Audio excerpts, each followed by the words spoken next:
Kiki ऐसा कह रहा था कि कुकू के नोट्स बाहर गिर जाते हैं। कीकी बहुत परेशान होता है।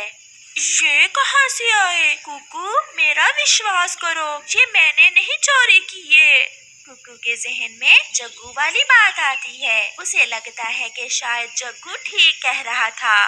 फिर वो तीनों अपने अपने घर चले जाते हैं। कीकी सारी रात सो नहीं पाता और वो सोच सोच कर बीमार हो जाता है। कीकी 2-3 दिन स्कूल नहीं जाता। जग्गू उसका पता करने के लिए उसके घर आता है।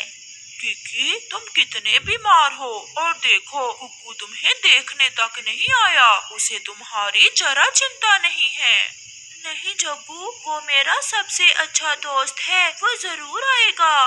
हाँ दोस्त, अब वो जमाने के जब वो तुम्हारा दोस्त था।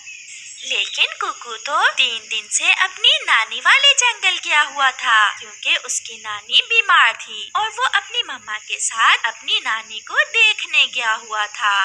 फिर कीकी भी ठीक हो जाता है। कीकी जग्गू से कहता है, क्यों ना मैं अपने दोस्त के घर जाऊं, वो मुझसे नाराज है, मुझे उसे मनाना होगा। हाँ हाँ चलो, मैं तुम्हारे साथ चलता हूँ। फिर वो दोनों कुकू के घर जाते हैं।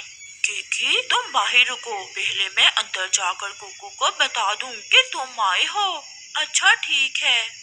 जग्गू अंदर जाता है, मगर घर पर कोई था ही नहीं। जग्गू खुद से ही बड़बड़ाकर आ जाता है। कीकी, कुकू तुमसे मिलना नहीं चाहता है। वो कह रहा है तुम चले जाओ यहाँ से, अब हमारी दोस्ती हमेशा हमेशा के लिए खत्म। ये सुनकर कीकी बहुत उदास हो जाता है और फिर अपने घर चला जाता है।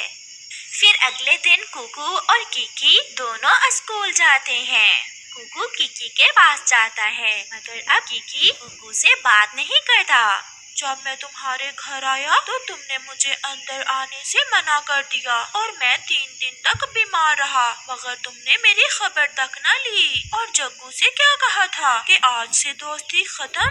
तुम मेरी बात तो सुनो, ये क्या कह रहे हो? मैं तो 3 दिनों से यहाँ हूँ ही नहीं।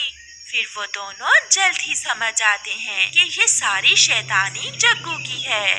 इतने में जग्गू भी वहाँ आ जाता है। जग्गू, हमने तुम्हारा भरोसा किया, लेकिन तुम अपनी हरकत से बाज नहीं आए। फिर कुकू और कीकी मिलकर जग्गू की खूब पिटाई करते हैं और जग्गू रोता हुआ अपने घर चला जाता है।